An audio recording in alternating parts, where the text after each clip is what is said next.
Kumusta po? Muli po tayo nagbabalik sa ating backyard hito farming trapal pond serye.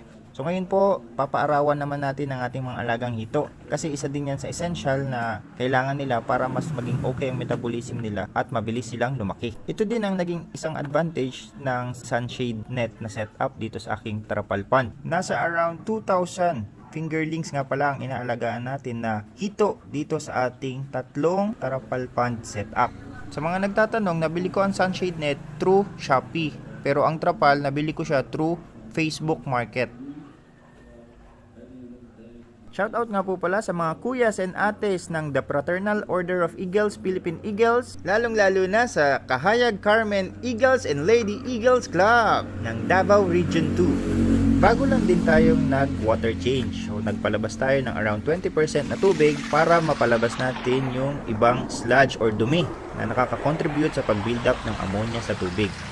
And then, dinagdagan din natin ng 20%. Bakit natin kailangan mag-drain or mag-alis ng sludge? Kasi yan ang dahilan para magtaas ang ammonia ng tubig na nagiging sanhi ng pagkamatay ng mga isda.